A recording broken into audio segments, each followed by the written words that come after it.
Judah got a wife for his firstborn, and her name was Tamar. Now, we're supposed to keep track of the firstborn. So if you have your Bible open and you are looking at verse 6, you should circle firstborn. Firstborn. This language will be used over and over and over and over again throughout chapter 38 and also throughout the book of Genesis. Judah got a wife for his firstborn, and her name was Tamar. Now, this is where we need to understand two ancient customs. And if you don't understand these customs, then the rest of the story won't make any sense. The first custom is called primogeniture. Primogeniture. What is that? Well, it is the right of the firstborn. This is why we got to keep track of the firstborn. It is the right of the firstborn son to receive a double portion of the inheritance in the leadership role of the family after the father's death. So if a family has two sons, and that family has 99 sheep, then when the father dies, the oldest son would get 66 of those sheep. The younger son would get 33. So the older son gets a double portion of the inheritance. But more importantly, the firstborn son takes over the CEO position of the family business. So he gets to run the business, which comes with all kinds of perks. And so is the firstborn son of Judah. And marries Tamar. But dies. Verse 7.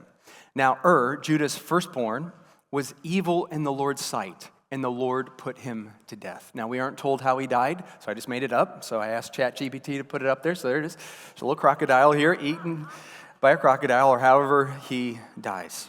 And so is dead, which leads to the second custom, which is levirate marriage. Levirate marriage. Now, the more I've read about levirate marriage, the more I've been rejoicing that we are not under the law, but under grace. Like, I'm so thankful we are not. This is not for today. So I'm going to describe it, and you're going to think, is this biblical? Is this for us today? It is not for us today, but it was during the time that Judah was living. So what is levirate marriage? Well, this is my best summary. It's that a man is obligated to marry the childless widow of his deceased brother to continue his brother's lineage, protect the widow, and maintain family property.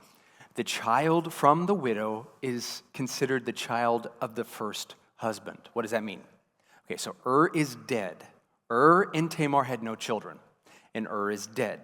So that means that Onan, son number 2, is now obligated to marry Tamar. Verse 8. Then Judah said to Onan, "Sleep with your brother's wife. Perform your duty." What's his duty? He has a duty. What is his duty? Perform your duty as her brother-in-law. Here's the duty. And produce offspring for your brother. So have a child.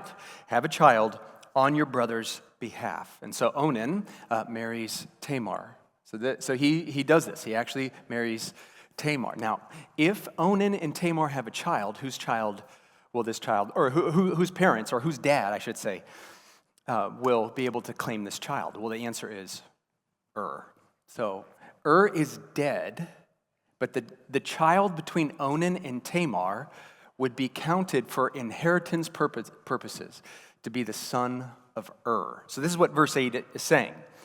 Sleep with your brother's wife, perform your duty as her brother-in-law, and produce offspring for your brother.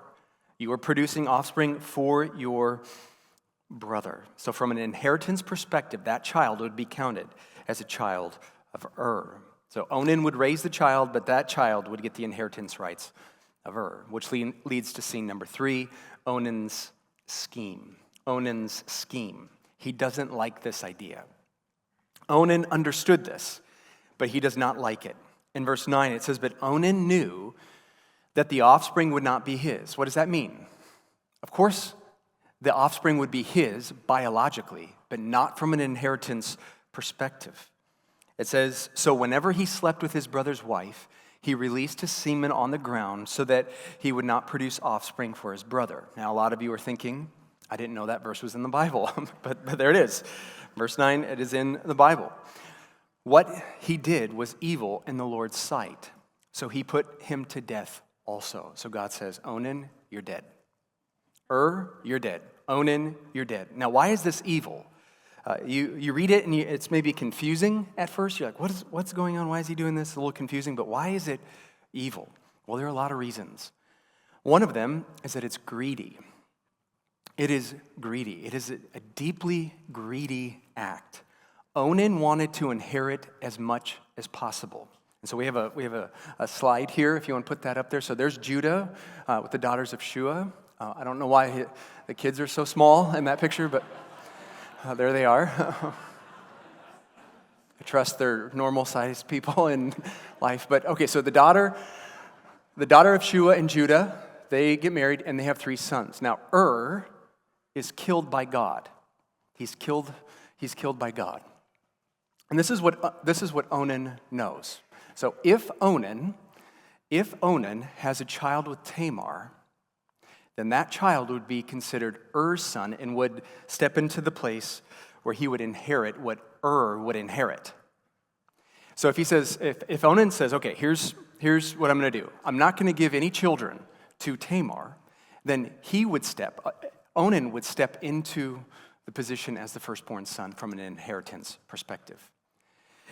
On top of this, I believe that Onan knows that Judah, his dad, is the heir of Jacob.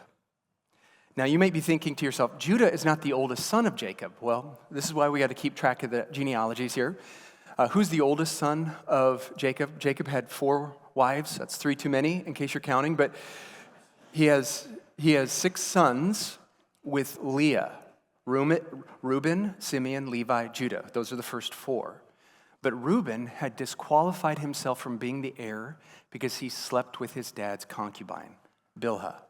So that got him taken out of the will, in one sense. Simeon and Levi, remember what they did? They massacred a whole city. They used the sign of the covenant, circumcision, in a deceitful way, and they wiped out the whole city, the city of Shechem. And so they're out of the will in one sense. And so now it falls to Judah. And if Judah becomes the heir of Jacob, and Jacob is incredibly wealthy, then Onan understands, wait a second, so Judah would inherit Jacob's wealth. And if I'm the firstborn, Onan, I'm the second son, but my older brother, died, and he has no children, then I would step into that place. Then when my dad dies, I become filthy rich. But if he produces a child for his brother then he loses all of this. And so this is greed. This is just greed. It's evil for another reason. It's also evil because it's deceptive, that he's appearing to do the right thing. He takes Tamar into his home, and he appears to fulfill his duty, but he's not. And this is not something, verse 9, is not something that you go tell people about. That's not something you're broadcasting anywhere. And so in the culture, he appears to be fulfilling his obligation, but he's not. It's also selfish. He wants the sexual gratification without the consequences of sex. That's what he wants. He wants the gratification without the consequences. And in the process, he's exploiting Tamar. He's exploiting this woman because as a woman, if you did not produce children, you had no inheritance rights. So you didn't have a job.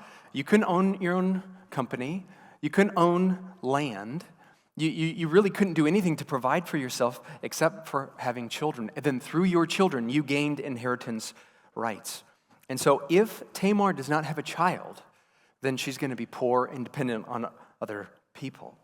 And so it is exploiting Tamar. And so God says, you're dead. And he kills him.